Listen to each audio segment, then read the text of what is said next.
Welcome again to ChessKid Youth Championships. I'm super excited to call the action along with Irene Sukander. I'm Robert Hess. And Irene, we have players here who are the stars of tomorrow, but they're also pretty big stars of today, and they're not even teenagers.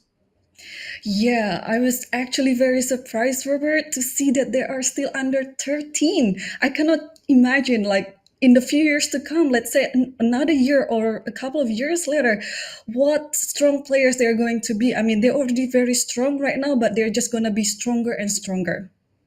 Yeah, these kids are not to be taken lightly. We know what they are capable of. And I think the star of the show is Yagiz Erdogmus, who's the highest rated 12-year-old in chess history. I think he's already on the Turkish Olympiad team, Irene. At just 12 years old, we only can guess what he is capable of. I think people are already clamoring this might be a future world champion. Exactly, yes. And his GM title is about to get officialized by FIDE in the next Congress. So he already got all the requirements to be a GM. He already passed 2500 and he already collected the three norms that's required. So the youngest grandmaster in the world, it's something, it's an achievement. You're already marking your name in the world. And he just turned 13 on June 3rd, so a recent birthday for him. He'd like to celebrate with a victory here in the ChessKid Youth Championships. He's won the ChessKid Youth Championship in the past, in 2022. So he's a speed chess demon. He's played many games on Chess.com. So Irene, he's an absolute monster. He's an absolute monster and an absolute favorite of this event. And today we're going to cover the Group A. And what else do we have, Robert? Oh, well, let's talk about the groups because it's important to let everybody in on the secret that is the format of what we are about to see unfold because the tournament is split into two groups of 6 players. The top 2 from the group advance to the semifinals. It's a double round robin, so there are 6 players who play the 5 opponents with each color that adds up to 10 total games, and the time control is 3 minute plus 1 second increment. The title Tuesday time control. No draw offers, but Irene, when we're talking about kids, they don't offer draws. Let's be serious. Yes, that is actually the most exciting rule of this event. There is no draw offer, although the time control is similar to Tile Tuesday, but the draw offers will just make things very exciting. Yes, and we have spoken about Yagiz, who's the favorite, not just a fan favorite, but his strength does all the talking. But we have some other great stars playing in this field. Megan Paragua, for example, I know that her U.S. chess rating has crossed 2,200, so she's a national master. She's also won all of these youth events. So, Irene, this is another star on the rise. No, she's definitely going to be one of the stars, like the brightest stars in the chess world, and then maybe in the female history as well. Because, well, she just won the World Rapid and Blitz for her age, right? And to be a world champion, it's always a very good capital to be a brightest star later. So I'm really rooting for her, Robert. Yes, and she has chess in her DNA. Her uncle is Grandmaster Marc Paragua, so it's fun to see the chess connection all around the globe. And I think we're about ready for liftoff. The players, they're seated. All the checks are done, making sure that their tech is in order, and that means we will have the games underway shortly. Irene, I feel Yep. like, Yagiz is the heavy favorite, but the other players, all 5 of them, they have a great shot to qualify since 2 advanced to the semifinals. Yeah, definitely, definitely. Anyone can still have a shot to be qualified for the top 2. Although being a favorite, Yagis always has some upper hand, but there's no guarantee in this event, Robert. Anyone can still be on the top 2. Anyone can still beat each other. So we'll see if Yagis would be able to sweep out the field or whether he will be facing some challenges during the event. And we see his opponent for the first game is Marc from France. And this is a very strong young player, born in 2014, if I'm not mistaken. So, I mean, it's just ridiculous how young and how talented these kids are. And you see them on screen. I mean, these are just what would appear to be cute kids, and yet here they come and they're vicious on the chessboard. Exactly, exactly. Yeah, they don't appear as a very strong player, to be honest, but the moves will speak for itself, right? So I think we have a very soon liftoff, and yeah, what do you think is going to be the first move here? Oh, there you go. Yagis just played it. Here, here we go. We see the moves are there, and now we have a Grunfeld defense. So these kids, they're playing those old, strong openings, and no response yet from Yagiz. So we are seeing the moves trickle in, and okay, Irene, you gotta love it. H4 for the score. H4, yes. And we've seen H4 in many trendy tournaments these days, like many games involving 2700, 2600. They're doing this H4 in order to play like H5 and so on. But yeah, this is quite a trendy line, but we'll see if Mark knows what to do against this. Ooh, he castles. So he's walking right into the line of fire. And in the Grunfeld courses, Sam Shanklin, Peter Svidler, they've talked at length about this H4 variation. And Yagi's now in for a think. He's probably wondering, can I press forward? Can I throw that pawn up to H5? He first trades on D5. But I mean, if I see this in a blitz game, I already think black is in huge trouble. Yeah, I would agree with you. But now we see c5. So black is trying to do some counterattack in the center of the board. So we'll see whose attack is going to strike first. So HG is already happening. And now probably HG is kind of the natural move to make. But black is pausing here, Robert. Yeah, probably concerned about opening a file where there's a rook ready to go deliver a checkmate. Imagine this white queen lines up, captures back on h6. There could be a mating attack. But I mean, I like what you mentioned about c5. Oftentimes, the best way to defend yourself is to strike in the center, distract your opponent's pieces, to say you can't just singularly focus on the king side. But I think it's coming, Irene. Queen d2, bishop takes g7, queen h6. This looks like it has the makings of a very swift attack. It is coming, and knight c6, as we see on the board, it is a question mark move, so it is a mistake. And now, to utilize the attack on the h file, I totally agree with you. Queen d2 would have been quite a natural move to make, but here I just had a pick. Apparently, taking on g7 first is the best move on the board.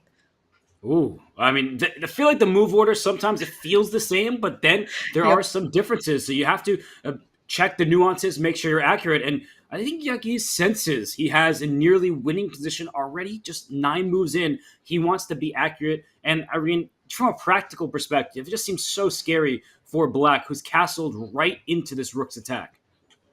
Yeah, yeah, this feels a bit loose in the king side, yeah, and it's a bit scary now. And Yagis has quite, what I would say like a predator instinct. He paused exactly at the critical moment, Robert, because this is actually the moment which can turn everything around. He can win this easily, or he might just miss the opportunity. So he's pausing right now. He's thinking, and here we go. Queen d2 is on the board. This is one of the best moves that you can play in the position. Yeah, Black is definitely not taking that bishop. Just to let everybody know, that's only inviting the attack. You trade pieces when it best suits you. Here, it does not suit Black at all. And Irene, are we going to see this king run to f6? Because I don't really see a way to stop this queen from infiltrating. So the Black king might have to go on a bit of a walk on the wild side. Yeah, or black can also play some move like f6, but now knight c3, probably you take bc3 first. Although, is it a good idea to take on g7 first, Robert? I would be so tempted. If this were a bullet game, I think Yagiz would have played bishop takes g7 pretty much as a pre-move. But he's pausing, and I like what you said, Irene. He's doing the right thing. I am a little bit worried as he's getting down under a minute, and I don't see a direct checkmate. But I like the maturity in his game. He senses that there must be a dagger that he may be able to go after the Black King, so that's why he's taking his time. Yes, exactly. Although I would say even if you take either, like taking the c3 knight is fine, taking the g7 bishop is also fine. I think white is spoiled with many good choices here, and Yagis chose to take the bishop on g7. And the Black King, I think, is forced to take it. So there might be some situations here where the players aren't pre-moving to the best of their abilities, because when we see these speed chess events, you want to save as much time as possible. So king takes g7 is the move you had to play. So it's one of those moves you might even try to pre-move. And here, white hasn't decided. Is queen h6 coming, or is pawn takes c3? If you don't play queen h6, the black rook would have slid to h8. So Here it comes, Irene. This is exciting. The Black King is out on f6. Yes, exactly. And now are we going to take the knight on c3 first? And Yagi stated, I just wanted to play e4. Robert, wouldn't it be nice to give a checkmate with a pawn in the middle of the board? It would be the dream. That would be awesome. E4 is best by test, so why not go E4 and then try to deliver this checkmate? The Black King is wide open, and I think the only way for Black to survive is create counter threats. After Pawn takes D4, for example, I don't see a checkmate, and if White simply takes back, all of a sudden there's Queen A5, and the Oh, Black Queen is going to take the White King. yeah, and the king might be just able to escape. And since there's only queen and rook on the board, assuming that after queen a5 you have to play knight d2, so the knight is not participating into the attack anymore. No, that knight, you want to use it. For example, the queen can come to g5 thanks to the knight's defense. But if that knight has to go back to defend the king, you're losing an attacker. So queen a5 check. Both players in 20 seconds, Irene, they're clearly a bit nervous and Oof. jittery because both of their kings are unsafe.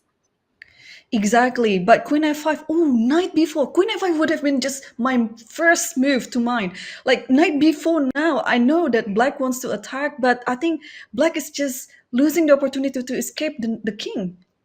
Oh, e4, giving up a pawn, but I think queen h4 check will pick up this bishop here. The black king, it's not in a good spot, so queen h4 is played. Yagiz, he doesn't miss tactics like that. Now he's a minor piece ahead. Yes, and now it's just a matter of technique to finish this off because it's just a free piece. And now after b5, you have queen e5, you have knight g5, you have any sort of ideas like this. Oh, look at that though. Knight d3 check. It exploited the fact that bishop was pinned on the c-file. And I have to say that black has a lead on the clock, Irene, so white is ahead material. But maybe that extra time can come in handy for Marc. Yeah, I just hope that there's no backrank checkmate around the first rank because the queen is coming, the rook going to h1 soon, something like that. And oh, maybe not. Yeah, unfortunately, the black king is just in that line of fire. So giving away your pawns means your king has no shield. And it feels like, okay, now the house is falling. Marc Yep, put up some yep. good resistance for a few moves there, but Yagiz, he's the number one rated 12-year-old. Well, now he's 13, but when he was 12, he was the highest rated 12-year-old in chess history. An absolute monster, gets the job done. Yes, yes, a very beautiful game by Yagiz. And do we have another game that is going on? Oh, we do. We do. I switch over to the game between Ethan and Brian gets the win in the end here, winning by resignation up a bishop and a bunch of pawns. So it Yep. looks like the camera is a bit blurry, but the chess is not. That was a win for black. Yes, yes, it is. Yeah, and what about other games? Oh, apparently, Megan lost to Antoni Radzimski from Poland. So we have three decisive results on this round, Robert. We do. So I'm just going to get us ready for the next round. Megan gets the white pieces against Ethan.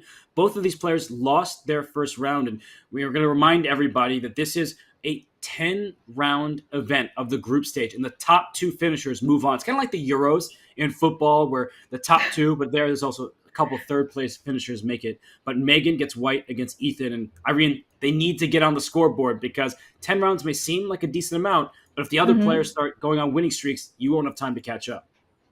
Yes, exactly. Yeah, no time to be wasted, and you have to start scoring some points as soon as possible. Let it be a draw or a win. But to be honest, Robert, these players, they're playing the double round robin event, and I'm just so amazed with their mouse skill as well. So it's not about what's happening on their head with the chessboard and their chess memory or anything, but you also have to have a good mouse skill in order not to lose on time in a winning position, for example.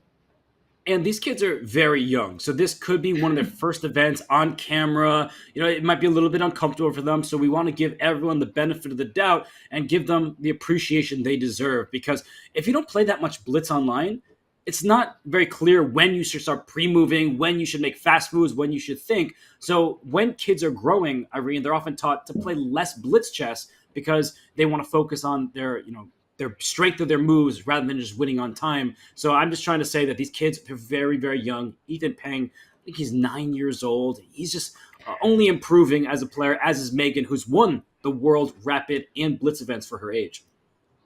Yes, yes, and Megan is obviously one of the hopes for the American chess. I just read some article a few weeks ago that there is like $100,000 bonus or something for the upcoming woman grandmaster. No, grandmaster, female grandmaster in the US. So I would say it might be a few years to come, but Megan is going to be one of the biggest candidates to win that title.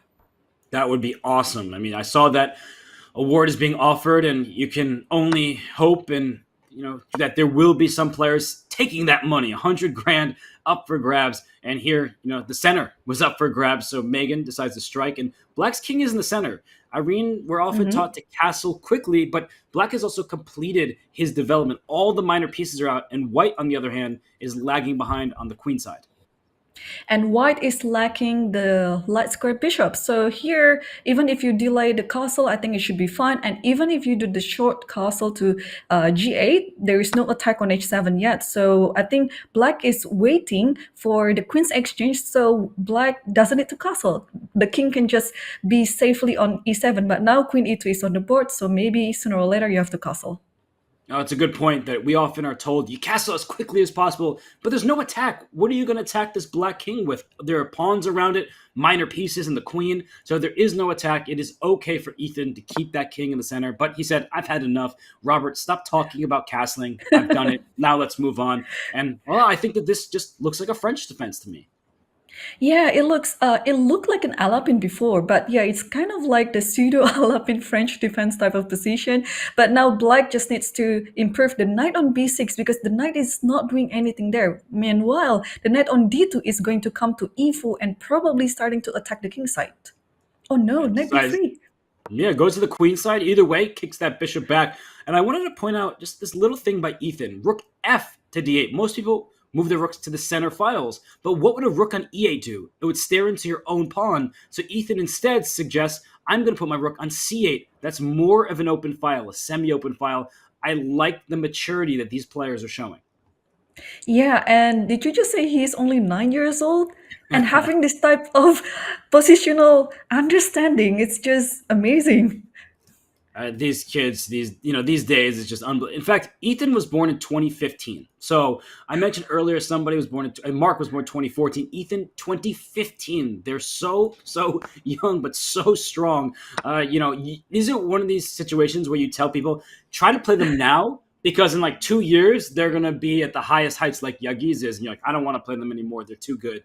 But already, you can see the level of this game, Irene, very classy from both of these players.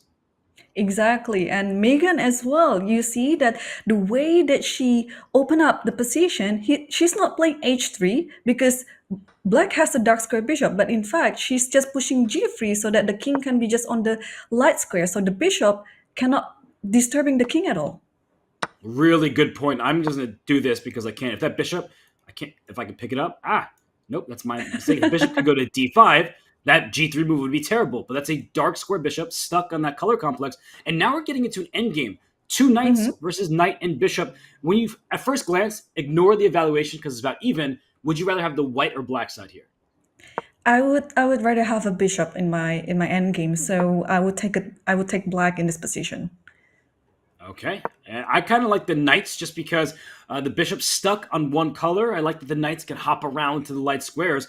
And I'm looking at the queen side here. These three pawns Mhm. versus the two. I tell people this is how you should think about chess. It's even material. You won't see a plus one for either side. Totally even, but it's pawns on different files, which means that you have to consider where are the passed pawns coming from. Yeah, exactly. Maybe in other normal endgame, white will have the majority attack, like the pawn majority attack. But here, I just don't like this move f5 because I would like to push e5 as soon as possible without exchanging with the f pawn. But now, since the pawn has already exchanged, okay, we are coming close to a drawing position. Yeah, this should be even. These pawns on dark squares, so to your point that this bishop could be very, very strong against them. And black now has a 3-on-2 advantage on the king side. So let's cut the board in half. I'm going to draw this little rectangle here that black has an advantage on this side of the board and white has an advantage on the other side. But it's even. And it's dynamically equal here in the endgame. But here come the pawns. I mean, it's going to be a race at some point on whose king, whose pieces get distracted. Yeah, now I'm switching side. I like white's position better. Well, the bishop is going to be quite dangerous, of course, but I just like that how white is going to disturb black from the queen side and then maybe make its way to the king side later. But Megan is now on 13 seconds. Will it be enough for her to do something on this game? Not enough time, and she goes knight back and forth. I think it's a good decision when you're out of time, is playing like this, and there's a draw by repetition. Ooh, This was a very clean game. Both sides, they played very well. This is a draw because of excellent play, nothing separating the two. So we should move to another game. It yeah. looks like Brian is in some time trouble, as is Mark in their. Whoa, what a game to tune into here. I thought it was almost checkmated. But Black is up, what, a rook at the A moment? rook. Yeah, a rook. Yeah, a whole rook. Oh, and giving back material. This is classy from Mark. When you're ahead by so much material, you can give some of it back to make your king feel safer. Oh, that's a blunder. Oh, they bloody made it one. Oh, Oh, Brian won the game in a totally losing oh, position. and Oh, that, you could see Mark. He's so upset. I feel really badly yeah, for him. He played really well, and then he just yeah. forgot that his queen was needed to help safeguard the king. He blunders checkmate in one. Oh, that's so heartbreaking. But well, the tournament is still young. They only played 2 games so far. We still have 8 games to go. So Mark is totally able to recover, and now he's going to play against Anthony from Poland. Yeah, I'm switched to a new board, anticipating their next game, and yeah, Mark he lost that game. There's a checkmate. He didn't have much time. I lose games like that all the time, so I understand. So Mark is now playing against Anthony. We haven't actually seen any of Anthony's games. He has 1 out of 2, so it'll be good to check in on one of our participants. And in this contest, it looks like another Grunfeld or King's Indian now type of position, Irene. So that means we might get Mhm. fireworks. We might get fireworks indeed, but now it looks like it's switching to the one type of London position, Robert, with this double fianchetto, and then now, yeah, it's so many transposition in this type of variation, and now we are going to see another King's Indian again. The e5 will be pushed, and yeah, knight e4 is now on the board actually. Yeah, so this knight was captured, and the knight goes back to d2. This is high level stuff from these two players. Mark, despite his score, he is playing well, and there we see Anthony for the first time, the youngster Mm-hmm. from Poland with the black pieces, and this could be an important game for him. We were talking about how Yagiz is the favorite. There's no denying that, but all the other players have a legitimate shot to qualify into the semis by finishing in the top two. So a win here for Anthony could go a long way. Yeah, exactly. And although Mark is, he mentioned he's still not winning or drawing any game yet, and he's still on zero right now. But I'm very confident that he's going to bounce back and recover from all his losses. And okay, the position looks very nice now, although it's still like, I would say not symmetrical, but it's still very equal. Now F5, wow, already showing the intention that, hey, I want to attack you. Irene, I know you love some good attacking chess, so this looks like it could be fun. Black may throw these pawns forward on the king side, but e4 is probably a step in the wrong direction. This bishop on h2 over here, it's Mhm. waiting. Please move your pawn out the way. I want to see some room on the diagonal. And the same goes true for white. Like if white pushes this d4 pawn, then this bishop becomes stronger as well. So both sides are keeping the tension. This is a good sign of play from both these two. No, this is so interesting. And now maybe after this trade on B4, oh, I was about to mention G5, but now Anthony did it faster than me. Yeah, G5. So apart from pushing all these E or F pawn, the G pawn is also able to be pushed. I love positions like this because white is attacking, in quotes, on the queen side, and black is attacking on the king side in true King's Indian style. And the reason this is so dangerous is if black doesn't deliver a checkmate, you're opening all of these lines for white's pieces to go into. It takes on g4. Now we no longer have a symmetrical pawn structure, but the white king does look a bit exposed, Irene. Would you rather have Mhm. white or black in this position? I would take black because now where does the knight go? The knight went to D2 and F2 is kind of weak right now. Maybe I can play something like, mm, what should I play actually in this position? I just want to attack F2. Queen F7, Queen F6, Queen H4. Many options. I guess white is on autopilot. Bishop g3 looks like a good defense, but if this h pawn also joins the Mm. party, it's going to be really challenging. So knight f6 played here, just maybe improving the location of the knight. Pawns are getting traded. I have to say, the Yep. pawns are weaker for black. So if the queens come off the board, black will be in big trouble.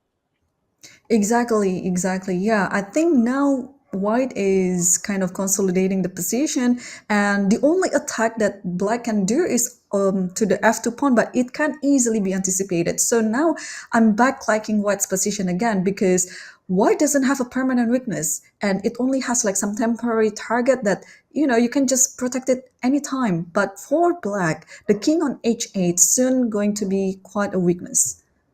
Yeah, some static weaknesses in black's position, namely the e5 pawn. This is harsh. I'm going to try to take away that question mark. I don't believe that that move deserves it. It was a very natural move. And rook b4, that response, I don't know what was missed. The players don't have all that much time, but okay, here we go. Now we're starting to Here we see the go. patterns of the attack. I can see where black is aiming Oh. now. There is rook b2, there is queen h4, there's I don't know any pawn like g3 just to stop it like that. I don't know. It looks like very shaky there on f2 square. But all trades help whites. What you were indicating before, that if the attack doesn't come to fruition, e5 is the target. G4 is also a bit loose, whereas white's pawns, they're all actually tucked away. They're next to each other. They're all defended. So white is better in the event there is no attack, and I frankly don't see an attack anymore. Me too. And maybe it's best to trade as many pieces as possible for white. And now knight g3 is on the board. I like this decision. I don't know why it has question mark there, but I like this decision. And now probably trying to improve the rook on e1 because it doesn't do anything there. Which file? I don't know which one to choose. D1. Okay, D1 was chosen. I wasn't sure which open file to use because there's all of them. A through D file was available, and watch out for Queen F5. These endgames will be very bad for Black. Actually, I would like to play e4 and knight f5. Maybe that was a better idea than queen c2 because I like my queen around the king, so it doesn't need improvement at all. Oh, knight f5 immediately is played. It wasn't even my arrow. That was the blue arrow that Chess.com has that highlights the only move that gives white the advantage. And what an advantage it is. Bishop takes e5 is about to happen. This bishop on g7 can be captured. The black king, you mentioned a while ago, Irene. Ironically, it's black's king that's in danger. Exactly. Yeah. So this type of position is always double edged. When you are attacking and your attack fails, you can get attack back. So it's very important to get your attack succeed. And now knight takes g7. It is a question mark, but I actually like this move because in the long term, the bishop on h2 will be quite a monstrous bishop. But I guess it allowed the Black King to go out in the open, saying, I'm going to hide in plain sight. And your point about reinforcing that knight on f5. A knight on f5 was so strong that bishop on g7 wasn't doing anything. So that liquidation was premature, but we see here that white is no worse. Why should white be any worse here? But black is actually quite active. And so there doesn't seem to be danger for either side, at least not at the moment.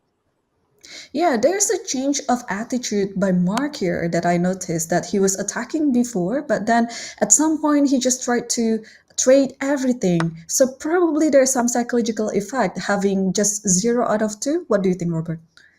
That could be the case. And for Mark, he's ahead on the clock, so he might try to use that as a weapon, but watch out. Not now, because it walks into a pin. And don't play knight f2 now, because rook f7 check wins the knight. But I was going to say that this pawn on e3 is a target, and there are some checkmate ideas against the white king if only the black knight gets to g4. Yeah, that pattern can easily be missed, especially when you're low on time. And now, both of the players they have like 20 minutes and 24 seconds and 11 seconds. Sorry, I'm not used to commentating players in seconds. Yeah. No, they have very little time. 8 seconds for black, and you can see that this is the idea at the right moment, but there's going to be checks and attacking this e5 pawn. Oh, rook back to f3, just defending everything. If black isn't careful, white can win this game because black's pawns, like right now, they're both loose. Exactly, but now, okay, the knight. Oh, the king has to go to h. No, I thought it's h3, but Ooh. okay, They're setting going up for another tricks. attack. Yep. Yeah, if you took on g3, there was a check there. And now white is up two healthy pawns. Irene, it looks like Marc has found his footing. Yes, yes. Although those pawns are doubled right now, so black might be a bit easy to stop it that way. But yeah, in the long run, I think white should be winning this endgame. It was a check on a4. Maybe that was the way to go because I think white is kicking black's forces back. But this g2 pawn is loose, and here comes the king all the way up to f6, trying to deliver a checkmating attack against the black king. And g4. Oh, blundered the rook. Oh. Okay, then this is going to be Marc's first point then. We don't root for or against anyone, but I think, in terms of how the games have gone, Marc deserves some points. It's not that Anthony doesn't deserve points, but Marc blundered checkmate in a winning position. So you feel for Anthony, who just blundered his rook there, but that's what happens when you're down to your final seconds. Exactly. But now I think with 12 seconds on the clock, okay, Marc just won the game by resignation. So congratulations. This is Marc's first point. And how are we doing with other games, Robert? It looks like the games of the third round have concluded. Yagiz wins with the black pieces against Ethan, and Brian beat Megan. Brian had the white pieces in their game. So Yagiz, a perfect 3 out of 3 thus far. Hot start for him. He's such an exceptional player. But all of these contestants, they're showing their mettle, that they are really strong, and they're playing some very high-level chess. Very good understanding as well. Well, they are still 13, and even some of them are very young as well, but they have very good understanding. This type of maturity is rare. And we're going to see the rest of the event very soon. Yes, but I guess we're going to take a break. That's right. The players, they get a little bit of a break just to calm the nerves. And before we head to break for a short time off, I just want to remind everybody of, while we're watching the ChessKid Youth Speed Championships here, that there also are the Speed Chess Championship. That starts the main event July 25th. We just had the qualifier yesterday, but the finals, for the first time ever, the final 4 players will take part in the competition live from Paris, France. So get your tickets. They are officially on sale, and you are invited to join the Speed Chess Championship 4 finalists as they compete in person for the crown. Right now, you can level up your tickets here to unlock the VIP lounge, player meet and greets, and more. Early bird pricing will last until the end of the month only. The end of the month is coming up, so head to go.chess.com/SEC tickets or use the command TIX, that is TIX, in chat now to book your seat at the historic finals, where you could meet the likes of Magnus Carlsen, Hikaru Nakamura, potentially the Frenchman with 3 names on his home turf, Maxime Vachier-Lagrelle. But for now, Irene and I will be right back, and there'll be more from the ChessKid Youth Championships when we return.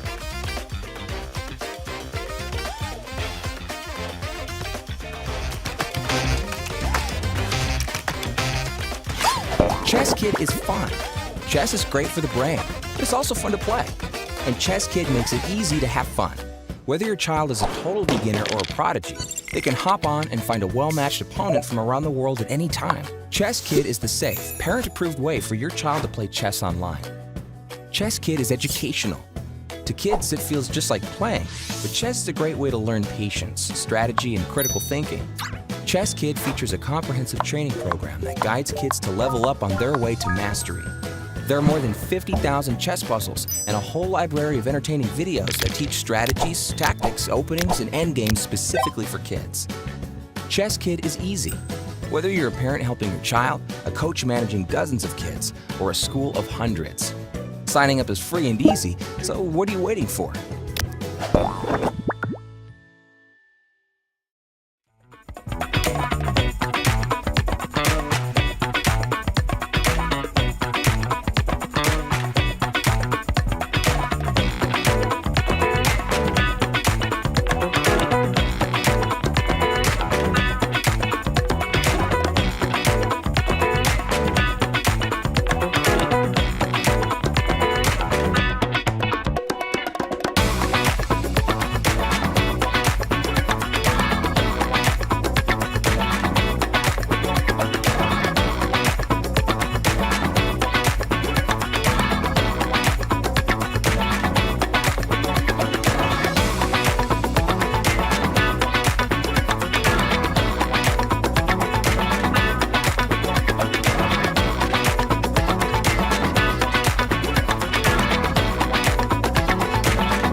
Here at the ChessKid Youth Championships, we have two players in the lead. I'm Robert Hess. Alongside me is Irene Sukander. Irene, Yagiz, we expected him to climb to the top, but he is joined there by Brian, who I know as a very dangerous online opponent. Yes, and Brian has a 2700 rating on chess.com, Robert. I don't have that high of rating on chess.com, but he has. And Brian is only, how old is he? Like 11 or something? Man, they're He, just so young but so dangerous. Yeah, I mean, I think he might have just turned 13 or maybe he's 12. I lose track, right? They're all just kids to me, and yet they're all super dangerous opponents, but they're all are really, really strong. That is clear. And Brian, this is somebody who plays on Title Tuesdays, gets his practice in, but now he's going to have to give it his all against Yagiz because we know Yagiz. He doesn't take any opponent as if they're not a serious player against him, and this is a battle for first place right now. Exactly, yeah, we can actually see an early final on the fourth round. And now Yagi started with d4 as he did also in the first round. And wow, g6, so it can be anything now. Yes, so we have Yagiz against Brian at the moment. We see that we have Jabala London. So James Canty would be Mhm. thrilled about this. He loves this opening. Yes, without the move of h3 or h4, yeah. So Yagi chose this setup and then just castle his king in the short side, and now he's trying to play on the queen side or maybe also in the center. Black says, you put a bishop on f4, I'll put a bishop on f5. Both players controlling the center quite nicely. And oftentimes Black tries to get this move c5 in to break, to gain space for the rooks. But c5 would be premature here. I think White can just snap that off. So you should plan that, prepare it. Maybe knight b to d7 and finish your development. Yeah, exactly. Although no going back for Brian, he's just moving forward, and now he chooses to play knight e4 and trading the knight on e4. And I think c5 is going to be on quite the next move. But now c4 is now played, and how should we do if we were black here? Might have to settle for c6 because White's big threat is pawn to f3, kicking the bishop away, and then taking this pawn on d5. And Black would not be able to recapture. So Black needs to be careful. Yagiz well ahead on the clock. This is a serious opponent for him. Over 2,700 blitz on chess.com. For all of you watching in the chat, first of all, who are you rooting for? Who do you think is going to win this competition? But also, how many of you are rated above these players? Because if you're talking about Yagiz, none of you are. Unless Daniel Davis is watching, none of you are higher rated than Yagiz. Yeah, well, no, I don't think so. Well, to cross the 3,000 mark is just unbelievable. And now Brian just took c4, but I think he played bishop d5 a bit prematurely, although it looks like a very natural move. So he should have done something, probably b5 first, followed by bishop d5. But now the position is just better for Yagis because he has better center, and also he has an open c file, which he just used it for the rook right now. Rook ac1, trying to attack the c7 square. And Black can defend all of the weak points, but as you can see, a rook on a7, not where your rook wants to be. A knight on b8, at home, not participating. So the bishop on g7, worse than the bishop on f4, which actually stares into Black's position, whereas the pawn on d4 is well guarded.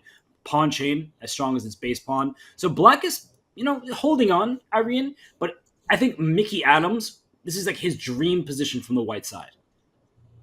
Yes, totally. Yeah. And well, now Yagis is just playing all the natural move. He says that, oh, my rook on f1 is not moving yet. Let me move it to the center square on d1. And potentially now, probably he's thinking of playing e4, e5, trying to use this type of a Grunfeld idea, try to undermining the bishop on g7 so it doesn't have any activity. I just love the way Yagiz is playing. He is freezing his opponent. You want to move your queen? E7 was hanging. That's why the rook slid over. Now e4. Your idea, Irene? I think it's perfectly well timed. Black cannot push either the c or the e pawn, not with this rook on d1, which wins a showdown with the queen on d8. So I think White should strike now that the black queen is misplaced. Ooh. but he chose another strategy, b4. So I don't think a5 is something that white should be afraid of. But well, I think white also has all the time in the world to resemble everything in the center as well. But now queen a8, I think Brian, you just have to applaud the maturity. Brian knows exactly that e4 would have been the best move for white, and now he played queen a8 to stop it. Good call by you. The e4 was the plan, and now it's stopped. And black is worse. There's no denying that. But you could see a future, maybe a near future, where black hits white with an a5, or probably not a c5 because the d6 square becomes white's for the taking. But at some point, black is going to lash out, and black does have some pawn breaks in order to free up his pieces. Yeah, well, I don't know if I would come up with a better move here, but I just like to open up the back rank idea with h3, perhaps. At some point, maybe there's some attack to my king, and at least I have h2 as the escaping square. Because again, you're playing against time as well, so you just want to play all the natural moves that you will make in the future anyway. Now, probably apart from h3, what else can white play? I like your suggestion. That's one of those moves that passes the turn back to black while creating luft for the king. So we see a4 played. You're not going to fault a player for making that move. Such a natural decision. And h6 from black, gaining space for the black king. Maybe there's g5. No, he went h5. So that was a curious moment, Irene. h6 and then h5. I think black feels a bit stuck. So he's trying to play quick moves so that white may get in some time trouble. Yeah, exactly. All the pieces are tied up. Black doesn't really have a clear idea on how to play in this position. He just hoped that he can survive until the end, and maybe with time scramble, he might find some tactics on the board.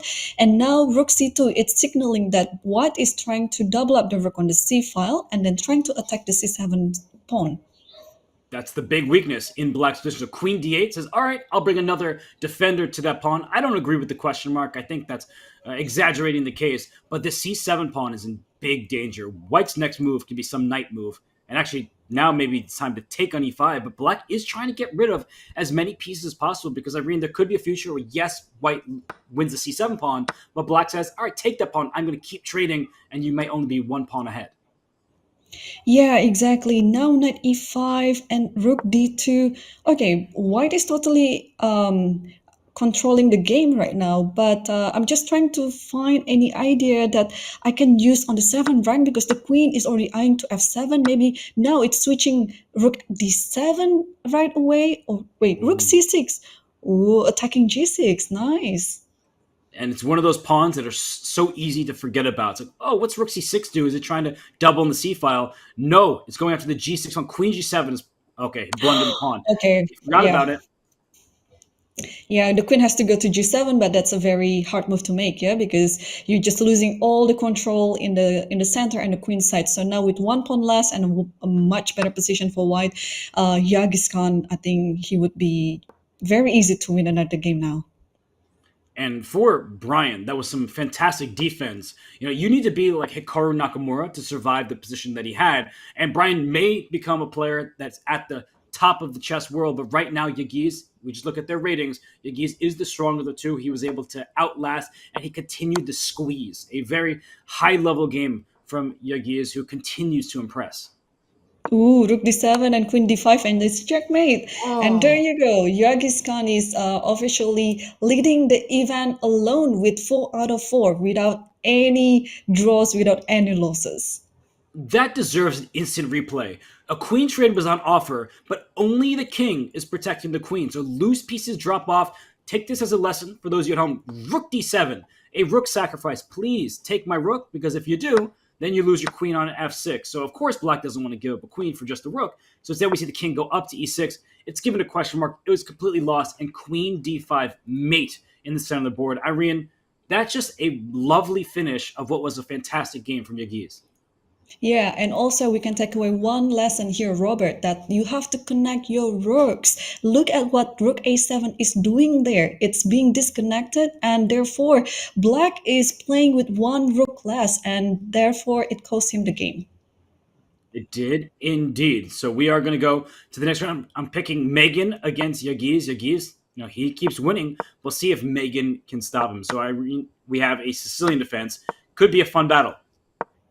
It is a fun battle already. We have a Sicilian on the board. And okay, knight c3 was chosen by Megan. Other move, you can play c4, and we have the Marc type position. But this is also another line that white can play. And we have a long side castle, Robert. So it's also already signaling that this is going to be a very exciting game. Opposite castles. It's one of these dynamics where you know both sides are going for the attack. If black plays h6, there's sometimes where white plays h4. It's a take my bishop, open the h file. Not here, not today. Bishop h4 played. That could be used as a hook later. This pawn on h6 helps white break open the king side. Yeah, that was the case if the rook was still on h1, but unfortunately Megan already moved her rook to e1, and therefore I think h4 wouldn't be working. So bishop h4, and now as black, I think black is trying to attack the queen side, attacking the king on b1 with all these pawn moves, maybe a6, b5, or queen a5, any move can do. If queen a5 looks very tempting to my eyes, I'm wondering if at some point black needs to be worried about bishop takes f6, because if the bishop takes back, queen takes d6 is available. I know black will have sufficient counterplay for losing the pawn on d6, and here I definitely wouldn't go for that capture, but in some positions you can get away with it. Irene, I'm looking in this direction. g4, in a bullet game, I would be playing that in a millisecond. Ooh, queen d2, trying to play knight d5. Robert, this pattern is always coming up on the board, this type of tactics. And then if you're playing some blitz game like this, you have to really know your patterns, because it can always come up, and then you always have to decide within milliseconds. So queen d2, Megan is setting up a nice trap there with knight d5. And I don't think Yagiz will fall for it, but let's see what move that he's going to play. And there are some positions where even if the queen weren't on a5, knight d5 tactically could still be an idea, because this bishop on e7 is loose in some positions. But I don't want to go knight d5. That's being too fancy. What about g4? The brute force, sort of the what I call the caveman chess, to throw your pawns forward and go for checkmate. She instead plays classy chess in the center. Yeah, I think Megan needs to play a more wild chess, because now it's time to attack. Not d4. I like this move, but I prefer your move, Robert. g4, and then just brute attack on the g file, opening up the g file, and maybe using the file for attacking the king. And now b5 is already on the board. So both of the players right now, they are running against time. So who's going to attacking first? Who's going to strike first? But now, what are we going to see? Some endgame of the queen d6? Great decision, I would say, from Megan. It's a type of position in classical chess where we call playing for two results. White has stolen a pawn. Capturing the knight on f6 distracted the black bishop, which was protecting this pawn over here. And now queen d3. Irene, I think Yagiz is in some serious trouble here. He could only be worse. I like actually e5 in this position, but yeah, e5 we have to calculate about rook f d8 or rook a d8. And did she just do it? Yeah, she did. So okay, rook d8, that's something that I don't like in the position for white, but okay, Yagiz played it. Okay, now the queen has to go to a6. That's the only move for the queen, apart from queen a3, of course. Now, who is attacking who? I think if black takes on e5, queen takes b5, we're starting to see pieces come off the board, and white's pawns, to my eyes, look faster. And the reason why is the c pawn is unopposed. Megan is playing a very, very nice game right now. I got to give her credit. She's outrated. You can see by like 600 points in online blitz, but she has played the better of these two so far. Just protect that knight and then push those queenside pawns in the near future. Ooh, bishop takes h2, the Bobby Fischer sacrifice. Will it work this time? After g3, probably there's h5. Maybe the bishop will not get trapped, yeah? And e5, I think, was a one-move threat as well. So the bishop just gets away. Irene, though, is still a position where white can maybe make this move. Knight c6, a rook trade should favor white. These pawns are much faster than black's pawns. a4, a5, b4, b5. And, okay, Megan is playing an all-star game right now. Wow, she's playing really well. And then let's see how well she's gonna play in this endgame, because she's been calling all the right moves so far. She just needs to utilize the pawn majority on the queen side. Just push, and then try to promote. I'm drawing arrows. I actually don't know which pawn order to move them, but you have a choice. And she goes a4 and outermost pawn. And A5. a5 here. King Yep. d7? Oh, there's 95 check. So she is very clever here. She was kind of setting Yagiz up for failure. And now King d7 still knight e5 comes to mind to force the black king back away. And then these pawns continue to roam. I'm worried for Yagiz, who's down to 30 seconds, Irene. Yes, and also Megan hasn't scored any wins yet, and maybe this is the first win that she will be able to score, and this is going to be a very important victory for Megan as well, winning against the leader of the tournament. And okay, King D7 is on the board. Do we play? Oh, B5 is there, and after A6 there is C4. So everything is just in time for Megan. Is knight takes a7 a threat in some positions?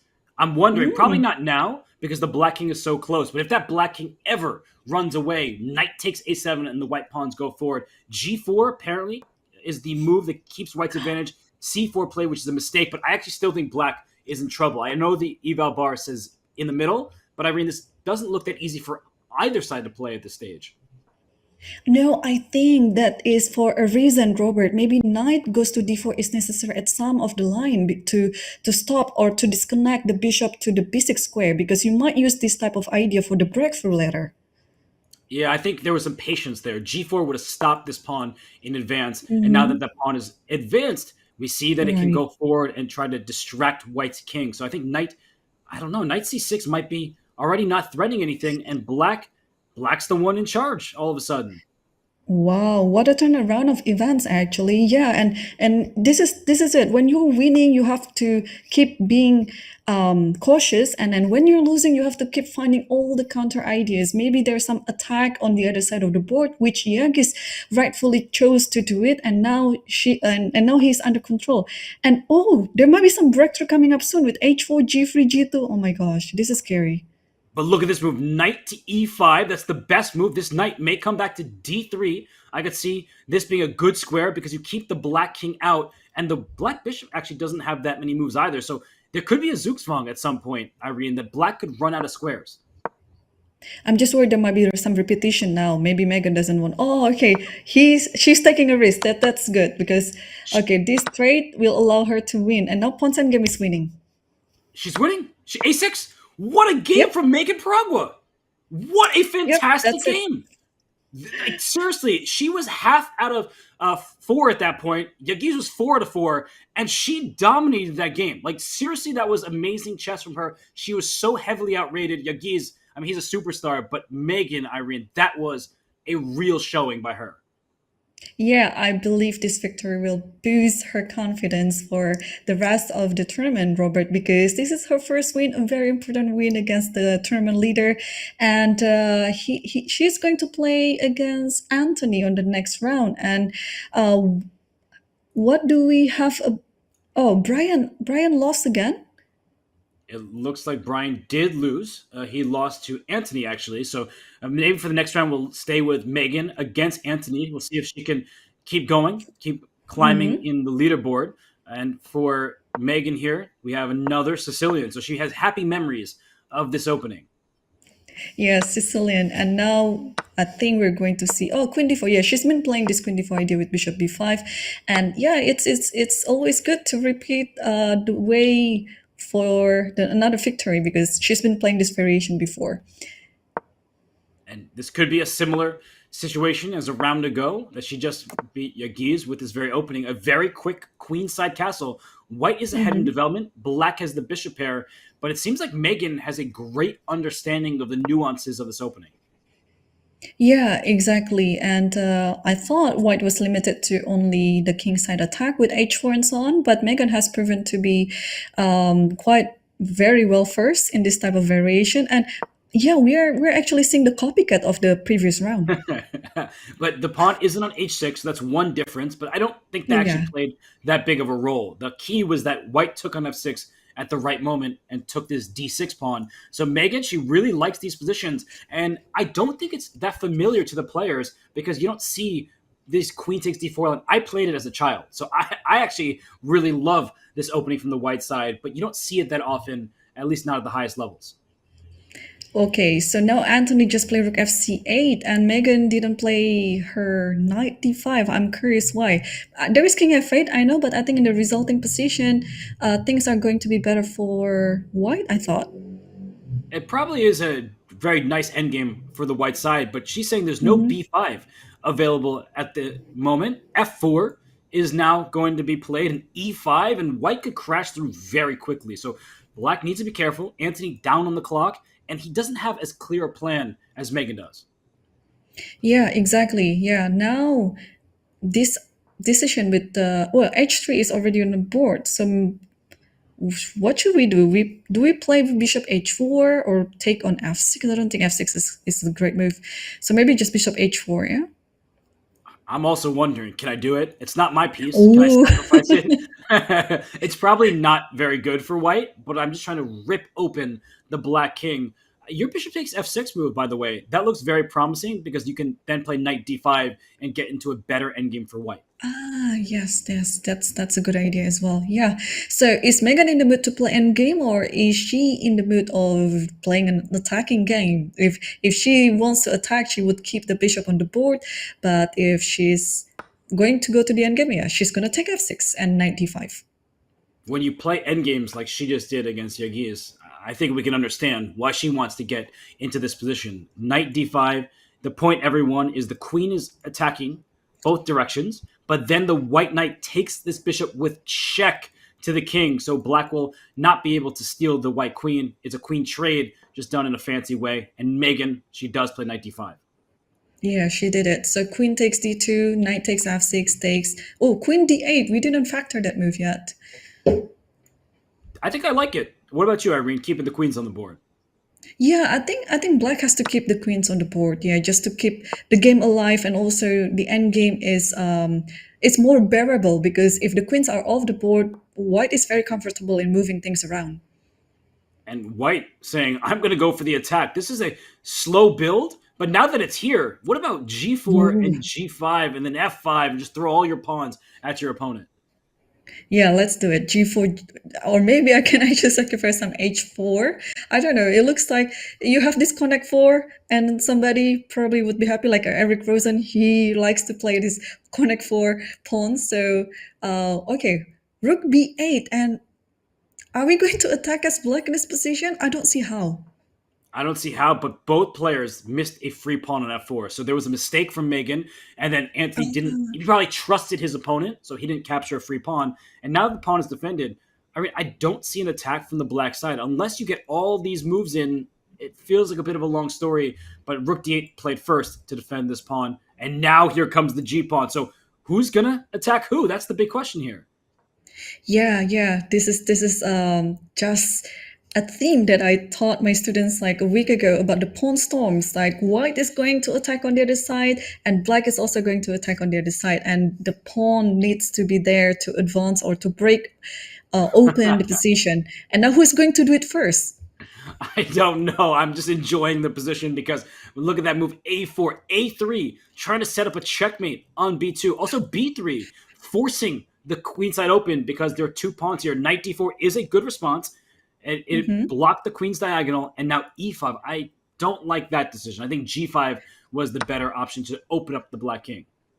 Exactly. By playing e5, white is giving up a very important square d5, which black can use for either the bishop or the rook, and or it can be just be empty for now. But yeah, I don't think the insertion of e5 right now it's for anything for in the white's position. So queen a7, rook d2. I don't like white's position now.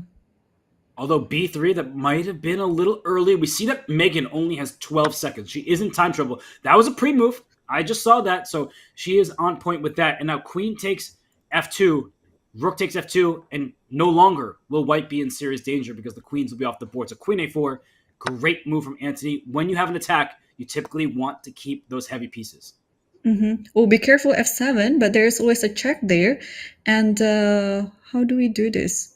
Oh, there's a mate. Bishop e4, king a1 takes a2. Oh, is it? No, there's that a5. Okay, false alarm. No, but you're no, queen takes b3. Good eye by you, just wrong move order. And b3. Right. Anthony, everyone give Anthony a round of applause. That is a brilliant choice. Giving up a Wow. pawn in front of his king with check, but you spotted the idea here. Oh, and a back rank mate as well. Well done from Anthony. Wow, Anthony is now on 4. So if Yagiz loses the round, then they are tying for the first place. So how does Yagiz do on this round?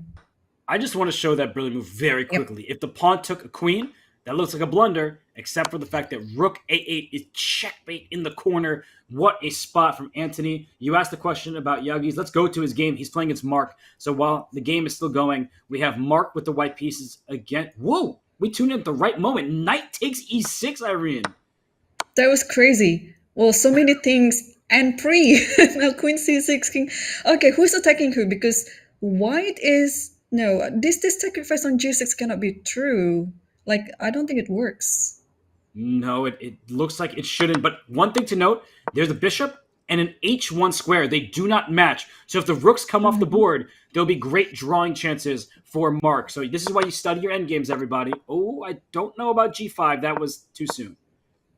That was too soon. Yes, I agree. You have to prepare for all this trade and meeting G5 with taking on G5 back. And now with the extra pawn, like we can call it extra pawn because G3 will be losing anyway. I think Yagiz will be able to win this position. Apparently it's equal, and I think the reason why, Irene, is that white very quickly goes after the g-pawn. Now, I want to note that the black king came back just in time. So Yagiz was able to swindle this, but rook and bishop versus rook would have been the position, and that is a theoretical draw, but practically people will lose that all the time. Yep. And now after bishop b6, g2 is coming soon. I think Marc will resign or Checkmate. allowing himself to be checkmated. Can I just point out that Marc, I think, started with 2 losses and then has 3 points. So he won 3 games in a row before this one. He has found his form. Yagiz is just a superstar. So right now, Yagiz, he is in the lead with 5 out of 6. But what we've seen, Irene, from all of these competitors is some fabulous chess. Yeah, it's totally entertaining for us too. There are so many good games with attacking ideas and also some showing their maturity in the positional understanding and a mix of both. And also, of course, they are very well versed in their opening preparation. So it's a treat for us, I think, for this 6 rounds, and then we still have 4 rounds to go. And I think all the players are still very close tight to each other. And who's going to be on the top 2? We'll see.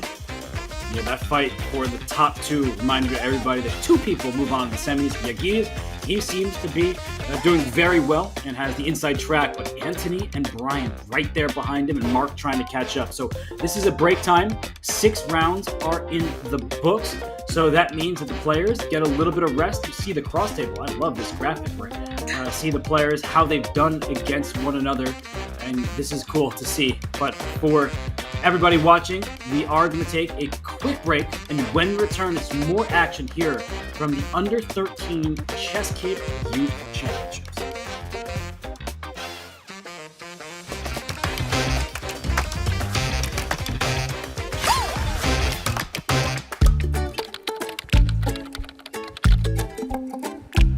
See to the future, so basically understanding what my opponent will play. The ability to fly. Be immortal, so go to chess and do other stuff.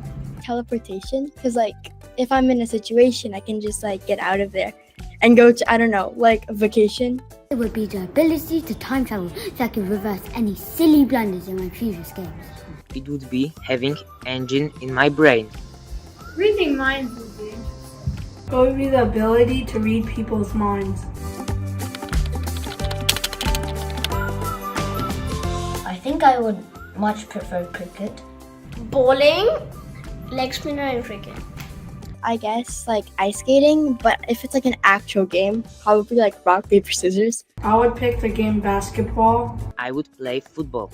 Probably football. I'd probably pick basketball because I really enjoy playing it with my friends. Miguel Tal, because he sacrifices pieces and plays attacking chess.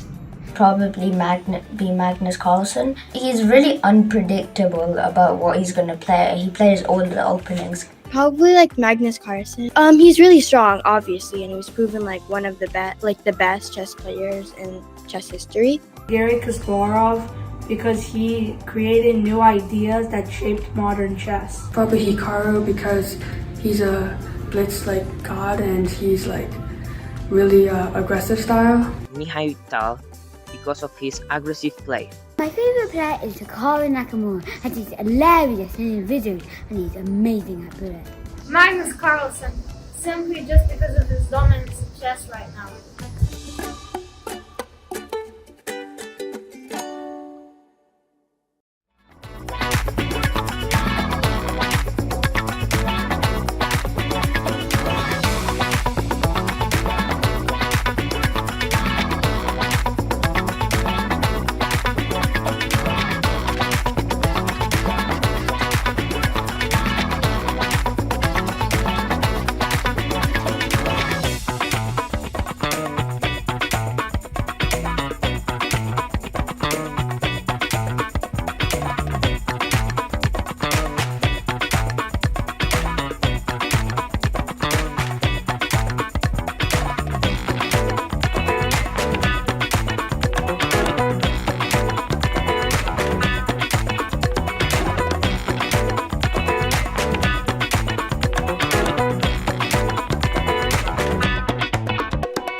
Back here at the ChessKid Youth Championships, we have a sole leader in Yagiz Erdogmas, the Grandmaster from, well, I guess he's technically not a Grandmaster yet, but we know he is from Turkey. I'm Robert Hess. Alongside me is Irene Sukander. Irene, Yagiz, no surprise, in first place, but we have a very tight race behind him. Two players at 4-6, and Marc, he's trailing just behind Anthony and Brian. He has 3 points.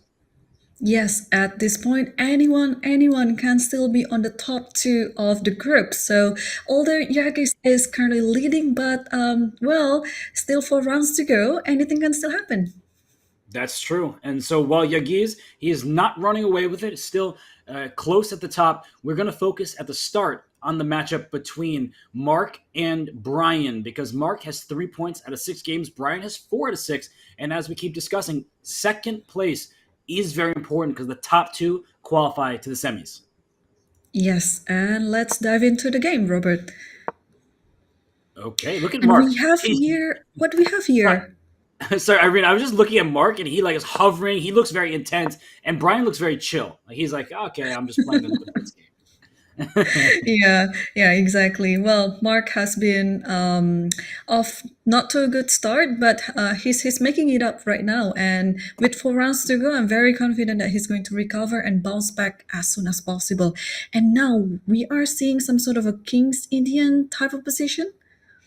Yes, a King's Indian to combat a London system. Andrea Botez probably looking at this ChessKid Youth Championships saying, great, these kids are playing my favorite opening from both sides because she plays the King's Indian as black. But in this position, A5 was just played, and Mark is well ahead on the clock. Irene, I think that Mark might feel a little bit more comfortable in this position because black cannot play E5 as the trade on E5, the queen on D8 is a bit loose, so that would actually lose some material.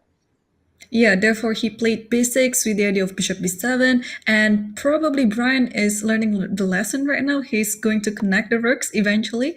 And now bishop h2, yeah, preparing for the e5 thrust. And okay, bishop b7, e5 is going to come. So white is anticipating with rook c1. That's interesting. I guess white will move the queen out the way and bring this rook to d1. Instead, plays a3 first. So we saw something like this earlier, Irene, where black went to attack on the king side, and then white was throwing pawns up on the queen side. So I think we know what's coming in the near future. b4 is Mark's intention. Yeah, but you have to be also careful that if you move this pawn, the bishop on g7 can potentially be very dangerous in the long run. So knight e4, I like this move. You're trading the knight on the center square, and I think any trade in this position is to black's favor. So probably white has to hold it off a bit and probably play something else. Although, yeah, this knight, I don't know where it can really go. Maybe knight b5? I mean, c6 is not a move that black wants to play, so I can see an argument for knight b5. Perhaps c6 will be the response, but I just don't like the look of it. It leaves the other pawns quite loose. So if I were playing a bullet game, I would consider knight b5 just to try to create chaos. Yeah, or you can also play a move like bishop. No, not the bishop d3. Oh my gosh, I almost lose the bishop d3, knight c3, and then e4. There is a fork there. Okay, so Mark just chose the safest way to deal with it. Knight takes e4, bishop takes e4, and now it's time to prepare something for the c file attack. I don't know, probably with rook c3 or queen a4. These type of moves come to my mind. Yeah, queen a4 does look very playable. I'm wondering if at some moment white needs to be careful about this d4 pawn and, well, attacks the bishop on e4. That was clever. That actually was a very nice maneuver from Mark. Yeah. He's trading his bad bishop for black's excellent bishop. That's the idea. Yeah, I also like this idea, yes. And probably after b4 and then waiting for c5 later, yeah, white is going to be a bit better, but I'm sure this is still pretty much equal position. Yeah, perhaps black would be best served by taking and playing a4. This is a very common idea. If you want to play b4, I am going to take you en passant and ruin your pawn structure. So I think a4 is a reasonable move. But Irene, I know sometimes I get scared about making those moves because when the pawn extends that far, it's hard to keep it guarded. Exactly, yeah, but you made a really good point. Yes, a4 is definitely the move that I would look at, and he did it. But in endgames, right, if the queens come off the board, that a4 pawn, it becomes more of a target, harder to keep it defended. A pawn's best friend is another pawn, and b5 is never happening. So queen c2, I think both sides are handling this pretty well. No big mistakes. The evaluation changing ever so slightly. But what's the actual plan here, Irene? I'm not so sure. Although rook a5, that's a fun move. That's a fun move. I was looking at that move, but I was not sure whether that would be the move that I'd make in this position.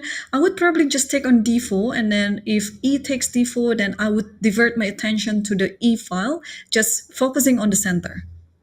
And queen e7, so instead of taking first, the queen e7 played, but now maybe white can take on e5, saying, you're not going to open the file that you just put your queen on. So e takes d4, I think that was the very precise move order, but queen e7 also a natural and strong move.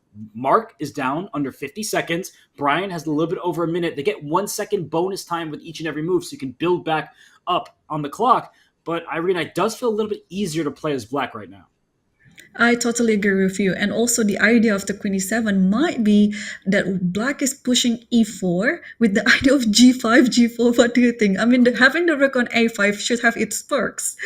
Just throw these pawns forward. I mean, the position is very close because not a single pawn has been traded. And rookie one played, please take me on Mhm. d4, says Mark. Open up my rook. And your idea, Irene, let's go, says Brian. g5, g4 coming very shortly.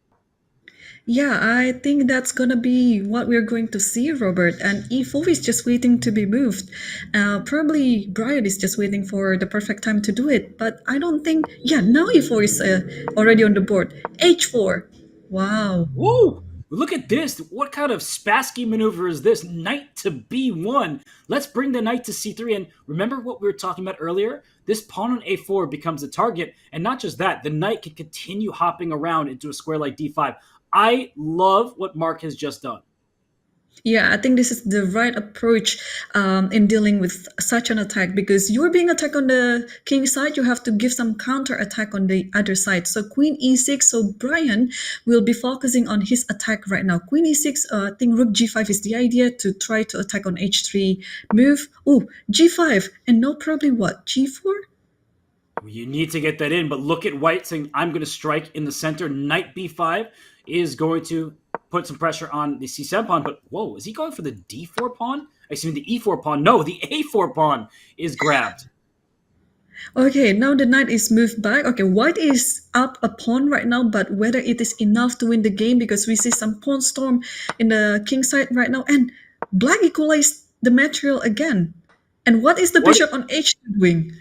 What is going on? Bishop takes c3 was a great move according to the engine, but now the white queen has slithered in here, so the bishop on h2 is terrible. Good point by you. If the queens come off the board, black is still in charge. But with the queens on the board, oh!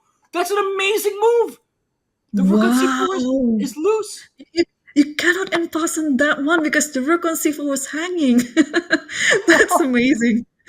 This is such an amazing game by both of these two players. And right now, Mark is in charge after that f4 move. After the game will show why that move was so strong. Yeah, now with the extra pawns on the king side, and white is just waiting for the rooks to somehow join the party. Yeah, maybe rook a8 now, and then h4, h5, something like that. You're calling everything here. You're just saying the rooks are not playing a part. Here comes h4. Everything you just said is happening. And white's king is active and safe. And these pawns, one of them is going to have to promote. Well, the pawn is on b2 and the other pawn is on g6. This is a totally interesting position, Robert. Oh, and it's second me! raising a rook. It's checkmate! Checkmate with the pawn! Oh, I'm so glad we saw this move. New skill unlocked. You know, like in games where you get a new badge? That was sick. I just have to go back to f4, everybody. At this moment, pawn to f4, en passant is legal, but you drop your rook on the other side of the board. So an amazing situational awareness from Mark there to play f4 and then free up his bishop. And that terrible bishop became a monster later. Yeah, this is such a very good move, and Mark just called it within, I think, less than a second or something like that, and he just called it right away, and that was just like a brilliant move. Wow. So we saw Mark just win. That was a very important victory for him. Yagiz beat Anthony, and Ethan got his first win against Megan. So going into the next round, it's Anthony, Mark, and Brian all tied with 4 points. So second place up for grabs for all of them. I guess we should look at Anthony versus Mark in the next round. The games are just beginning. Anthony with the white pieces. Mark has black. So for these two players, Irene, this is a key battle. Yeah, this is the key battle, of course, and they are fighting for the second place because I think we can safely assume that Yagiz will take the first place. But yeah, the second place is still up for grabs, and we saw a Karakan position before, but this is some sort of a position that I'm not very familiar of. Yeah, the pieces got traded quite quickly here. So this is like the best possible French defense, everybody. This pawn chain is really strong and hard to attack, and there's no light square bishop behind the pawn. So I would say black has won the opening battle. Yep. But you might be calling it too soon, Robert, because there might be some idea with f6. Although I don't think it's happening right now because Bishop g5 just happened. Yeah, I think Anthony would try to attack the king side, but also, I understand your point. D5 e6 is very strong. It's very hard to try to distract the pawn structure in the center. And when you have pawn e5, for everybody watching, wondering when to push pawns, later in the game, in end games, that pawn will be overextended and you can attack it. But I like this decision. That's a mature decision by Anthony. He says that knight is going to cause me problems. Let's get rid of it. I'll use my bishop, capture it. And now, where's either side going to make progress? This feels like a very kind of stuck position. Yep, f6 or f5 will happen soon, I would say. And then black will use the majority of the pawns in the center to attack white. But queen c7, I like this move. It's also a provocative move to play f4. And Marc is just doing his thing. He's just playing some solid chess in the endgame now. But your f6 move probably would have been good to include at some moment. Instead, we just see a doubling of rooks on the c file and stopping f5, saying you're not going to push these pawns.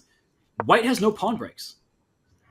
White has no pawn breaks, and I think black is a bit more comfortable. Just imagine having the king on f5, and in some of the lines, of course, you're not going to trap your own king like that. Probably if you trade one of the rooks, you can play a move like g5 and then king g6, something like that. Because with two rooks on the board, it's going to be very dangerous if your king is around, and it might be just the target of attack. So probably double up the rook or rook h8. Either way, I think it's also a good idea for black. Yeah, rook h8 probably forces king to g3 to keep the h file under control. f5. So you were asking for that move a while ago. Now it's played.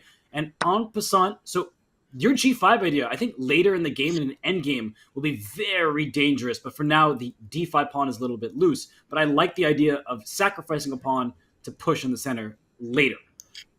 I don't actually like this decision because now white is the one who is playing for a win. I mean, black is just creating some unforced errors and there are so many weaknesses everywhere. Like a6 is going to be the weakness. Now you cannot take the pawn on g5 because a6 is hanging. But in the same time, white is up a pawn. A pawn in this endgame is something, Robert. It means something. So probably now Anthony is in the driver's seat. And I'm looking at the clocks. Anthony, over 2 minutes remaining. They're playing so quickly. This is move 30. So they're not really spending that much time playing quite accurate chess. But this g5 idea, it was too Rook soon. d5! Rook d5! Oh my gosh. Spotted. There you go. Yeah, Anthony is finding the tactics. And Irene, I guess the question I have for you is, white is up 2 pawns, but these 2 pawns are doubled over here. Do you actually think it's as easy as the evaluation bar would make it appear? I think it's going to be quite easy because the king is already in the position to help the pawn at some near future, and now the rooks will just switch to the other side and probably trying to disturb the other pawns because the rook on g6 is kind of stuck on guarding the g pawn as well. So it's either you put the rook on the now rook h1, probably rook h8, and then going to the other side. So it can be anything. And now with one rook traded and possibly another pawn falling, it's just game over. Yeah, good call by you. Rook h1 was a nice idea, and now trading. The one thing that white needs to be careful about is not to let this pawn get too far, but I think the white king, you mentioned it, is just out in the open. It's ready to be used as a weapon in the endgame. That's a key for everybody watching. In early game, you keep your king tucked away and safe. Late in the game, you use this king, and you try to go after your opponent's pawns. Yeah, exactly. e4, now king e3, and you don't have to do anything. You can just push the pawns on a, b, maybe push the pawn a4, a5, and then try to get another pass pawn on the other side of the board. And okay, now I think Anthony just want to clarify the position as soon as possible, which is also fine because white is up 2 pawns. White can totally do whatever he wants. Yeah, just need to be a little bit careful because at some moment a rook h2 could be annoying. It's why I love this move, rook to b4. Now a4. Trade while you're ahead. You just start trading more and more pawns, creating passers of your own. That should do the trick. So Anthony, he is in charge right now, playing a nice game, finding all the tactics when he needs to. Yes, a4, and I think it should be about time to win the game anytime actually because the a6 pawn will also fall in. Yeah, this is almost game over for Marc.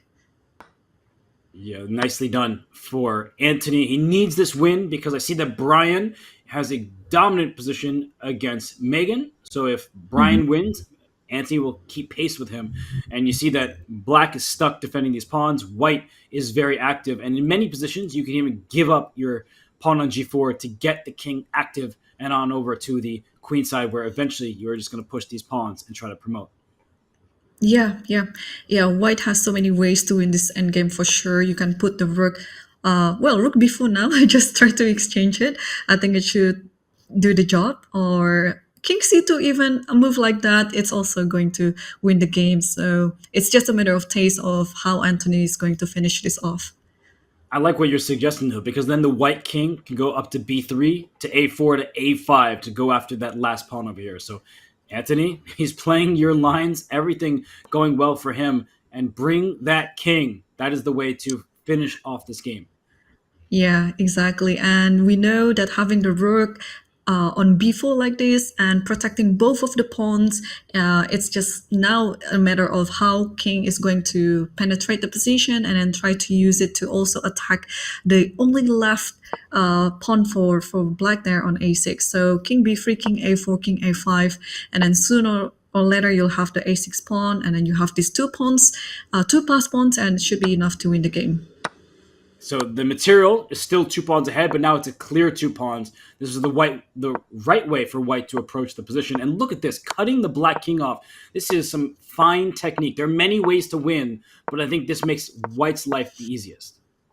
I agree with you. Yes, they have like a classical approach in this end game, and this is actually the approach if you're winning with 1 pawn extra. With 2 pawn extra, you can basically do whatever you want. But yeah, he just used the easiest approach to make things easier for him.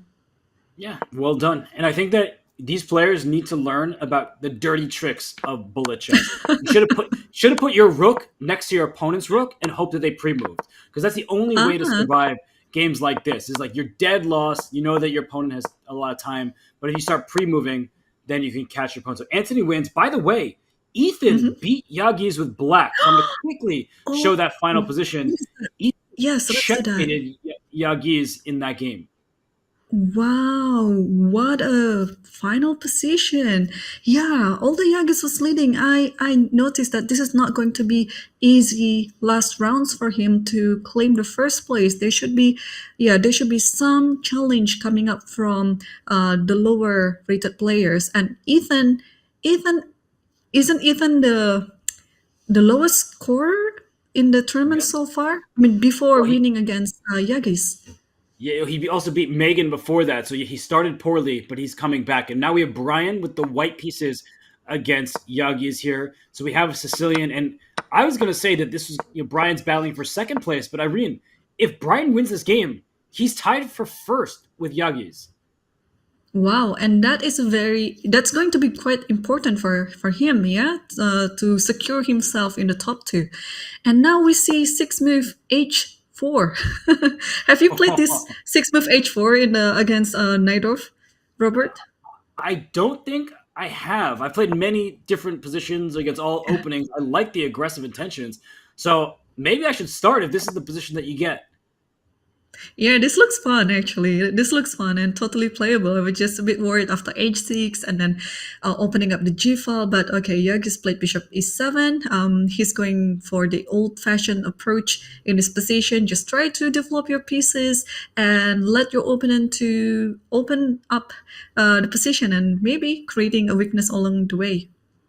And I like how Yagiz is handling this, spending some time. And if you play h6, white has this g6 move to include to try to get at the black king, soften up the f7 pawn to get after e6. So the development is the priority for Yagiz. We've talked about this in other games. Irene, you don't always have to castle in the first 10 moves because black's king is actually very safe where it is. Yes, yes. Or you can also try to cast it on the long side. I just think after bishop e3, Brian might play some move like queen h5, just try to provoke g6 to happen. But now knight e5 is on the board. Isn't it an invitation for f4? Like f4, knight c4, probably bishop f2. You are sacrificing a pawn on b2, but for some activity. I like it. I would give up that b2 pawn and not my material. Instead, we see the bishop go to d4 and f4. I think we know Yep. that's coming. So it might be time for black to get that king out of the center, castle, and protect the pawn on g7. Yeah, there also some idea throwing out the knight to d5 when the king is still on the center, of course, but now the king is already castled. Knight d5 is already not going to quite likely, but after castling, a4 would be the first move that comes to mind to play, and he did it. Knight c4, probably just b3. Now, where does the knight go? So maybe now, yeah, the knight has to go back to g6, attacking both, but there is queen g4. h5 is coming. No, this is too fun for white. Although maybe black is just in time. Knight takes f4, spotted by Yagiz. Queen takes, and then e5, and that is damage control, and black will have a bishop pair on an open board. I agree with you. Yes. And now, yeah, if black can somehow manage to play d5, this is just going to be really better for black. But yeah, the rook comes to d1, stopping anything to do with d5 idea. And although I like pair of bishop, but it's still going to be quite hard for black to utilize it at this moment. That's true. And the bishop on e7, it's defensive. It's protecting this pawn here. Maybe some kind of f6 move? You were mentioning how these pawns are overextended on the white king side, so f6 feels timely. The bishop on e7 will start going after those white pawns. And he did it, f6, so probably I don't like taking back on f6, so maybe can I just play knight d5? I like to move forward and attack. Yeah, knight d5 might be the way to go. It's probably necessary to make this move because if you take on f6, everything is falling apart. If the bishop takes, h4 is loose. And even if it's equal material, black is much better because of the bishop pair on an open board. Yeah, exactly. Wow, this is going to be quite an interesting game again because the king on g1 is already quite exposed, but white somehow has more space advantage in the center, and Brian decided to sacrifice that pawn in order to keep everything close in the king side.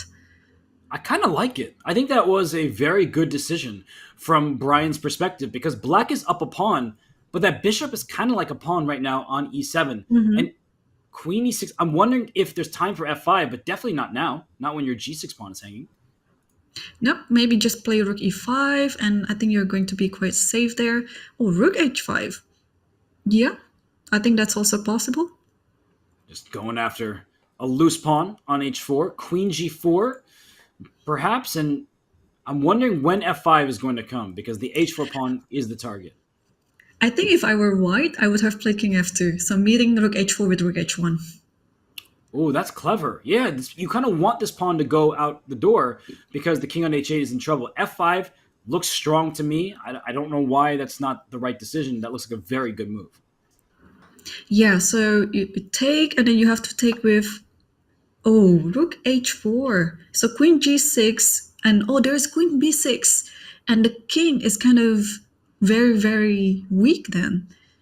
Oh, goodness. The king on f1? Does rook f4 check? That's very scary. So queen g6, queen b6, maybe rook... I hate to say that move, but rook d4? Yeah, you have to give it up. You have to play rook d4 and then play for that position. Bishop f6? No, I don't. I thought I had some kind of sacrifice, but I don't. So I don't know what happens after bishop to d6. How do you stop this? Because your rook is just hanging on d4 here. That's a good point. Yeah, I think it's something to do with the back rank. Although, what could it be? Yeah? Maybe you're right. Rook e8. I just didn't see what white had there. I thought this was going to be a blunder, but rook e8, and suddenly the black king can't really get out.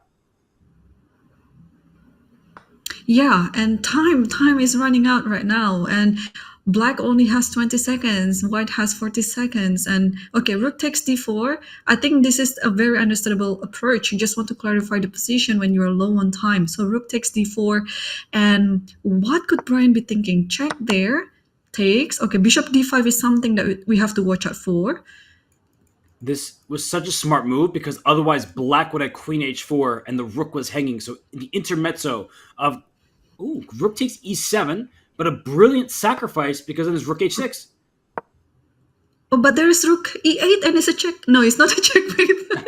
The king can go to h7, sorry. No, don't apologize. Yeah. I was missing stuff earlier. I was wondering where the tactics were, but this was a good find from Yagiz. He's been on the attack for quite a lot of this game, and unfortunately for Brian, he couldn't withstand the pressure. Yeah, although, okay, white still has a work on a bishop and a pass pawn on the f file, but I don't think it's enough for black to, for white to keep surviving in this game. There are some chances because Yagi's now down under 6 seconds. He needs to find the correct moves here. The rook stays on e6, and everything is defended from rook f6 check. Don't go to the g file. Yeah, king e7 check, and now on f, the king is safe. There is no checking there, and the bishop has to go. And since now the bishop is a bit far, yeah, rook e2, okay. Now it's just a technique. Yeah, you need somehow to get this f-pawn rolling, but it's too slow. And look at these moves from Yagiz, just attacking with every turn, making sure that white cannot coordinate. Yeah, he's not gonna let this slip out of his hand. So he has lots of pawns as well. Yeah, I was about to say that maybe h pawn can be pushed, but apparently there's no need to do that. The b pawn is a bit closer to the promotion square. And yeah, Brian is just hoping for the time. Well, unfortunately for him, but fortunately for Yagiz, this is a win for the black pieces. Yagiz played a very nice game. Some misses, sure, that happens. So let's go on to Ethan versus Anthony, because that game is very important for second place in the standings. It's a theoretical draw, but mistakes happen when you're down under 10 seconds. Yeah, exactly. And now, yeah, it's theoretically drawn. You have to come back to, yes, the 6th rank, and then just wait there until the pawn is pushed. Yeah, just wait on the 6th rank. So this is what we call it, a pillager defense. And now after the pawn push, you just go to the back rank, to the b1, and then keeps checking from the 1st rank. And now there's nothing that white can do. There's no hiding. You would need this pawn back on g5 to hide in front of it. But this is a draw. Good defense from Anthony. And Ethan's played so much better. He started half at a 6.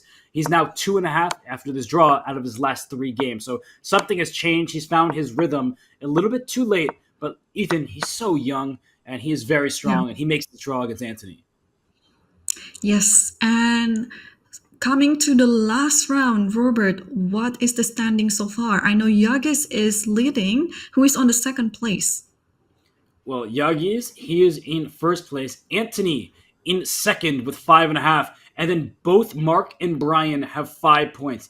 Ethan there was very upset with himself. It looks like he missed a win. But that means going into the final round, Anthony, Marc, and Brian, they all have a shot to get 2nd. I'm waiting to see who.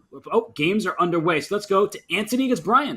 This is a matchup for 2nd place here. If Anthony wins, he cannot be caught. But if Brian wins, Marc can try to catch him. So all up for grabs right now for that 2nd qualifier.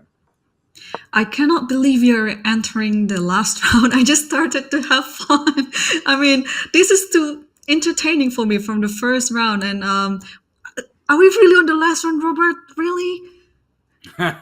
You know, it's been a fun ride, but even those must come to an end. So it is the last round. But if there's a tie, we'll have to figure out who's making it in that 2nd place qualification spot. In this opening, Irene, white has more space. Black playing, he's playing this opening. It's kind of like a modern system where you're not striking in the center just yet. But when you do, either with a6, b5, or pawn to e6, of course, when you get out of the pin, it could start trying to chisel at white's structure. Yes, although with this inclusion of h4 right now, black is rightly using the fact that the g4 square is now vacant for the knight. And I think I really like this, semi-outpost for the knight on g4, and probably at some time later the knight can move back to e5, trading some of the pieces there, while also trying to plan with the e6 idea like what you mentioned. I like also the a6 b5 idea at some future. So now knight goes to d2, probably preparing for f3. So f3 now. There is knight h6. That's not a square you want to go to, but it is. Oh, knight e5. I just missed the central square. I was like, wow, going back to the rim is dim here. I was being particularly dim. And white, wow. What do you make of this, Irene? Castling queenside. Where's this b5 break coming from? Yeah, and Brian is preparing for it. A6, B5 is going to happen. The only thing that Anthony needs to do is somehow to play G4, but G4 here is not going to be a good move because there are still so many pieces. Oh, he did it anyway. He did it. He's not afraid. Just go for it. And actually, that's the best move, right? And look at that exclamation point. Great find from Anthony. He pushes through instead of capturing back. Now knight comes into f3. It's captured even material. Whose attack is going to come first? I think white's attack, h5 already, looks very, very dangerous here. I'm Yes. worried about the black king. I'm worried about the black's king too. I think black's only hope is the bishop on g7 is standing so fine, and then hoping that it might be, another attacking piece as well. e6, it is a very good decision. No matter what happens later, you have to include e6 and then come with all your pieces, the major pieces, especially the queen and the rook. And now how do we take it back? Probably yes, the knight, of course. Looks really strong for white. The good news for black is with the bishop on g7, it is not that easy to deliver a checkmate. The bishop covers the key square. So I could see white going wrong. White does have 2+ minutes, and if Anthony can win this game, he gets that second qualification spot. So it's a huge position for him. He's taking his time. Irene, I'd be very tempted to slide my queen over to h2, but I know that the black attack could come very quickly if this black queen has time to help out with his bishop, but it does feel like white is faster. Yes, and I like queen h2, and he just did it. Queen h7 is going to come, but yeah, the bishop on g7 is kind of holding everything, but white has so many ideas later. When the king is on the f file, there's rook f1 and bishop takes d5. I don't know if I like this move, or maybe this is good. I think white is going to also include the bishop on f3, maybe go to g4 with the e6, but has to be careful because g5 is hanging with a check. So you have to be a bit patient about it. Okay, so g5 is now directly under attack, but this attack feels very powerful. King Bishop h5. Let's go, bishop h5. Let's go. Is bishop h5? Yeah, rook f1 is there. It's played. Good spot, Irene. Sacrificing the bishop. I'm going to put the exclamation points on. It wasn't given one by Chess.com, so I'll give it 2. Bishop h5, opening the f-file, going right after the black king. Fantastic. Yeah, you have g6, you have rook f1, and which one? I think rook f1 is going to be the one. Yes, rook f1, and then the g7 bishop is going to hang, and I think a mate is coming up soon. Oh, be careful about it. Queen g6 first. So you are going to take g7 with a check. See, this is a good pause by Anthony and great recognition by you, Irene. This is important. Queen takes g7, queen takes g5, check. Then the queens come off, and it wouldn't be winning for white anymore. So the king is escaping. Rook f7, rook back here. Okay, black has survived for now, but white at the very least can steal this h5 pawn. Trade rooks, take h5. I think that white should have the upper hand, but some chances for black to hold on. Yeah, any scenario in the endgame ladder is favorable for white. You can go for the queen's endgame, you can go for the rook's endgame, or queen and rook. I think Anthony will keep his queen on the board because the king looks quite loose. Takes here, rook h7 is coming, maybe rook f8 now. So white has to actually be careful because the back rank is not 100% safe for white. I'm giving this the double exclam. The king on b6. What a move. Rook f8 would have walked into rook h7 anyway. Oh, I don't like the queen trade. That's not going to do the trick. I think you absolutely need to keep the queens on the board. And queen e8 has the idea of queen a4, queen b5. And that white king isn't exactly doing that well. Yeah, I'm afraid that right now Brian is just moving around without any clear ideas because I think he's almost giving up the game, and I think we can also see the way how he moves his queen. Like really, it really has nothing to plan about. Rook c8, and what is the idea of rook c8? And yeah, the rook can come. G7 also is another idea, but I think Anthony is just going to play quite safe here. And there is no attack against the queen takes b7. Should be very powerful. But queen c8, you drop this rook on h7. So do not take the rook on c8, at least not yet. Where's the mate? Because b4, king a4, I read some positions that if that black king can escape long enough, it can go after the white king. But rook's h3, and that's it. Yes, and there is no help for the king. Queen g3 will just prolonging the suffering. So, well, good game by Anthony. It was such a good fighting game. And he earned his qualification. It's official. Yagiz, he wins the group. Anthony in second place. So Marc, he wins. He gets third. Marc was rooting for Brian, but unfortunately for Brian, Anthony was too strong. So we now know the final results of the group in the round robin stage. Yagiz, he runs away with, in the end, 8 points out of 10 games. Anthony, 6.5 out of 10. A great performance by him. Marc and Brian, they were in the running, but Irene, not quite enough. And then Ethan and Megan, they round out this round robin here. They finished at the bottom of the standings, but Megan had a great win over Yagiz, so did Ethan, so they still leave. It's something to be proud of. Yeah, but regardless the results, Robert, our viewers can listen or hear their names in the future. Like all these kids are going to be quite big names in the chess world in the future. So I'm just so happy that we cover 6 of them right now, but we also have the big group, right, Robert? And they're going to play just later. We do have a second group to be played later today, but we also have an interview with Yagiz coming up. So chat, ask some questions. Maybe we'll pick out a few of them, and we will be able to ask.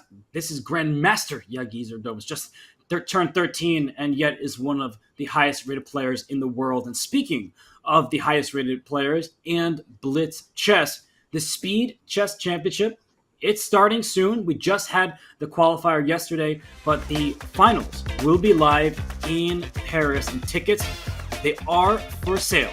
So for the first time ever, you're invited. You can come and join the 4 finalists as they compete in person for the Speed Chess Championship crown. All tickets will get you in the room with our live commentary team, plus perks like streamer booths and raffles. You can level up to unlock the VIP lounge, player meet and greets, and more. Early bird pricing will last until the end of the month. Look, it's June 29th. We're running out of time. So go to go.chess.com/SCC tickets or use the command TIX, that's TIX, in chat to book your seat at the historic finals. We're about to book an interview with Yagiz Erdoğan, so don't go anywhere. We'll be back for the champion of this group.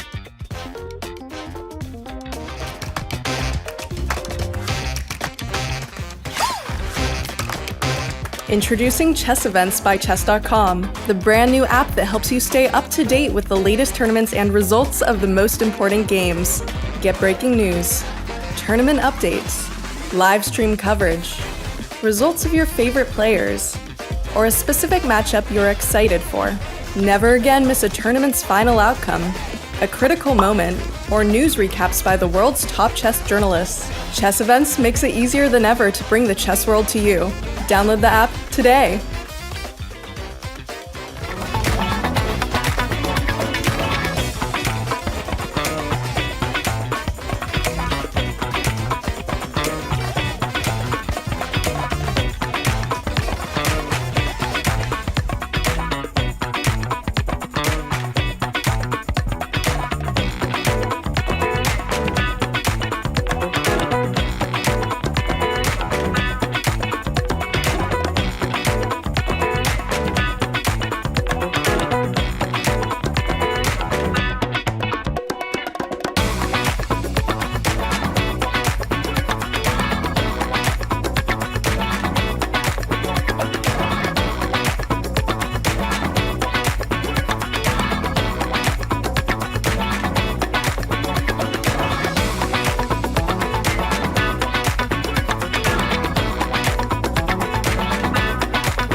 we return. So glad to be joined by the winner of his round robin. That is, well, I keep saying Grandmaster. I know it has yet to be officially awarded, but Grandmaster Yagiz. And so we.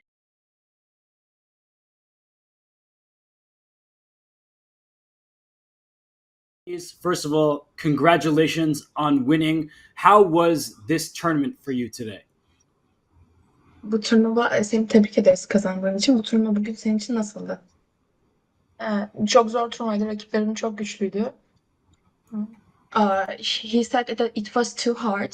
His opponents were tough guys, and but he still managed it.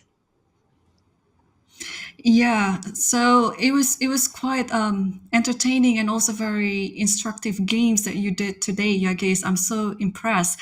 I just want to ask if you're working with any grandmasters at the moment, or any trainers or coaches? Şu an herhangi bir Grandmaster koçla antrenörle çalışıyor musun? Çalışıyorum ama gizli kalması daha iyi. He said that yes, he's working with one of them, but he said that he will keep the secrets. We all Fair appreciate enough. those secrets, Yagiz. And I guess I have a question for you. We see your chess, we see how strong you are, but what do you like outside of chess? Do you like football? Are you rooting for Turkey in the Euros right now? Satrançla alakalı şeylerini biliyorum ama satranç dışında ne yapıyorsun şu an? Bu Türkiye şeyi var ya, Türkiye'yi destekliyor musun o maçlarda? Futbol ve masa tenisini çok seviyorum. Yani futbol maçlarını da izliyorum. He likes football and table tennis very much, and right now he is following the Turkish team on the tournaments.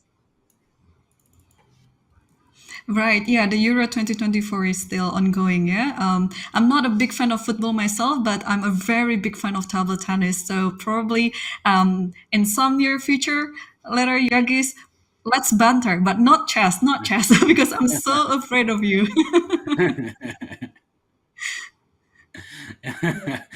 Robert, I think we have some chat questions, yeah?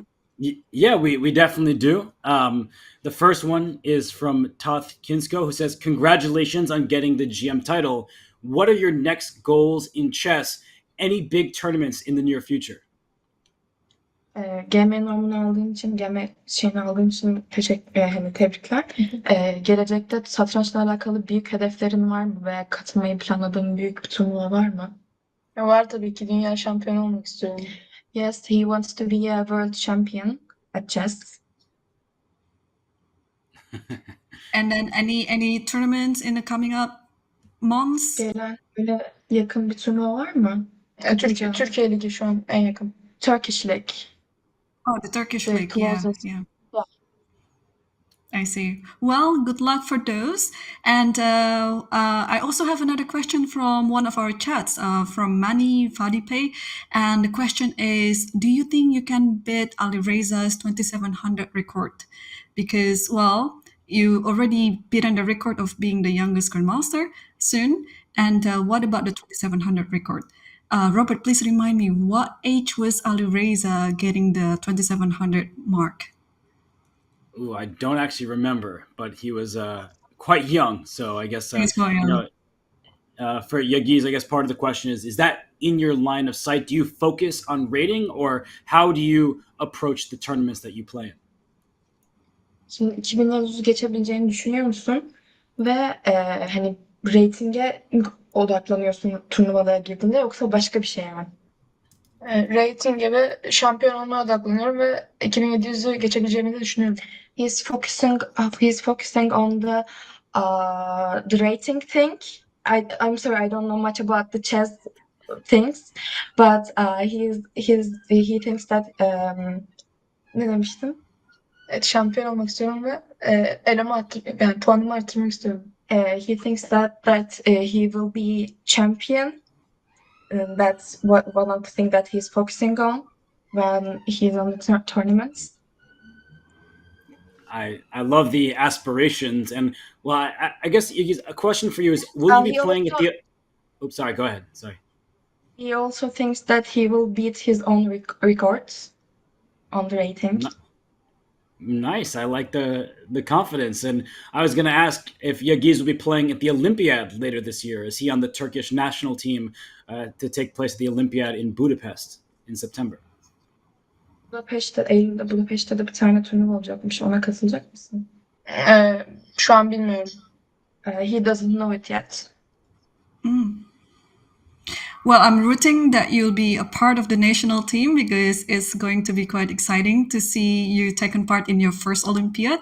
Because I started my first Olympiad when I was 12 myself, Robert. So it's going to be quite a memorable Olympiad, the first time ever. But you started off as a grandmaster if you're playing in the Olympiad, so it's going to be quite a big feat. And well, I'm so curious as well about your work ethic. So we respect you that you don't want to disclose your coach or whoever that you're working with, but may we know that how many hours do you study every day? Do you have a certain number of hours, daily hours that you spend on chess? Koçunu yıldız tutmana hani tamam okeyiz. Peki şey öğrenmek istiyoruz diyorlar. Günde ne kadar satranca ayırıyorsun? Kaç saat? Her gün 3-4 saat satranca ayırıyorum en az. At least 3 or 4 hours a day. 3 or 4 hours a day. That's a lot. Yes. Well, it's definitely paying off, Yagiz, and huge congratulations for today's result. Of course, we will see you in the semifinals and beyond in this ChessKid Youth Championships. And I know you're also playing the under 16. So we're going to see a lot of you, and it's really an honor to watch you play chess. So thank you so much, Yagiz. And thanks for the sister as well to translate.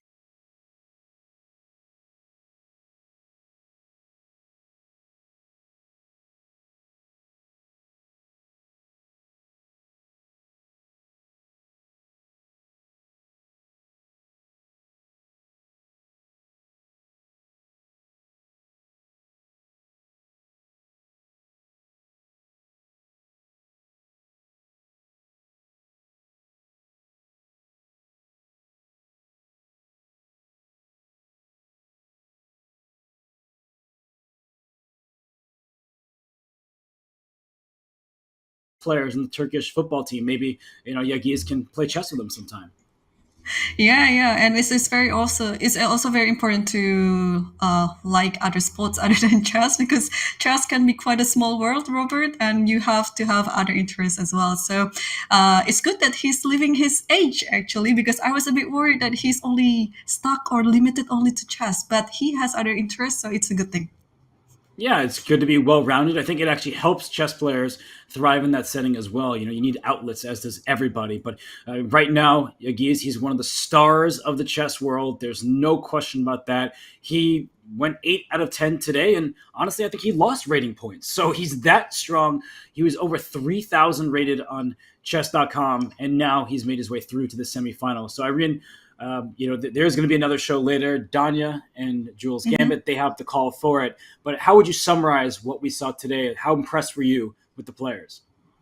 No, I'm so impressed, like how much the kids are growing in chess, and the maturity over positional understanding is just superb.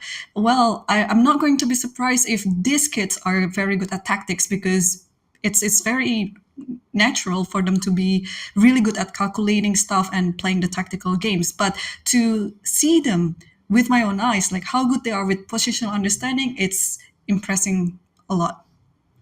It really was awesome to watch. We saw some great endgame technique. We saw some vicious tactics. We just saw some fantastic chess. So thank you all for watching. Next up will be Group B.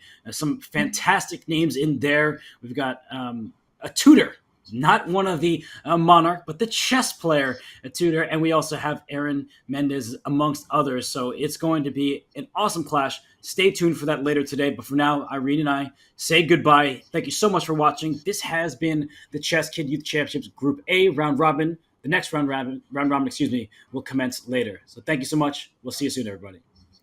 Thanks.